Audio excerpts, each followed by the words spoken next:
Hi friends, welcome back to our channel. AP ICET 2024 admissions జరుగుతున్నాయి కదా. మనకి ఫస్ట్ పేజ్ కౌన్సిలింగ్ అనేది కంప్లీట్ అయిపోయింది. అలాగే చాలామంది డౌట్ ఏంటంటే సెకండ్ పేజ్ కౌన్సిలింగ్లో సీట్ వస్తే ఫస్ట్ పేజ్ కౌన్సిలింగ్లో సీట్ క్యాన్సిల్ అయిపోయిద్దా అని చాలామంది అడుగుతున్నారు. ఇప్పుడు ఈ వీడియోలో మీకు ఫుల్ క్లారిటీ అనేది ఇచ్చేస్తాను.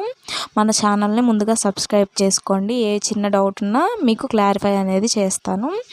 అలాగే ఇప్పుడు వీడియోలోకి చేస్తే సెకండ్ పేజ్ కౌన్సిలింగ్లో సీటు వస్తే ఫస్ట్ పేజ్ కౌన్సిలింగ్లో సీట్ అనేది క్యాన్సిల్ అయిపోతుందా అని అడుగుతున్నారు.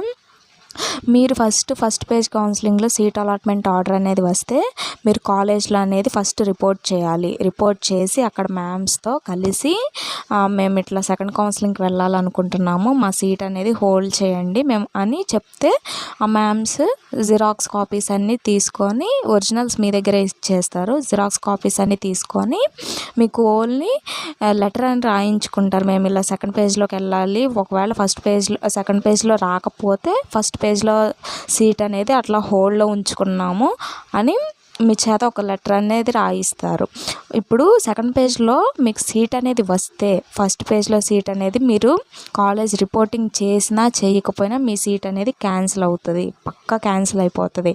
ఒకవేళ మీకు సెకండ్ పేజ్ కౌన్సిలింగ్లో సీట్ అనేది రాకపోతే as it is me seat అనేది రిపోర్ట్ చేస్తేనే మీ సీట్ అనేది వస్తుంది. ఒకవేళ రిపోర్ట్ చేయకుండా రావాలంటే రాదు.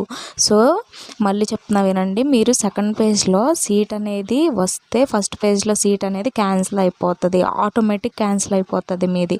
ఒకవేళ మీరు రిపోర్టింగ్ చేసినా లెటర్ రాసినా ఎంత చేసినా మీది ఫస్ట్ పేజ్లో సీట్ అనేది క్యాన్సిల్ అయిపోతుంది. సెకండ్ పేజ్లో రాకపోతే ఫస్ట్ పేజ్లో ఉంటుంది. ఎవరికి ఉంటుంది? ఎవరైతే కాలేజ్ రిపోర్టింగ్ చేసి హోల్డ్ చేసుకుంటారో వాళ్ళకైతేనే ఫస్ట్ పేజ్లోది ఉంటుంది. సో గైస్, అర్థమైంది అనుకుంటున్నాను. Hope you guys for watching this video. ఏమైనా డౌట్స్ ఉంటే కమెంట్ చేయండి, తప్పకుండా మీకోసం వీడియో అనేది చేస్తాను.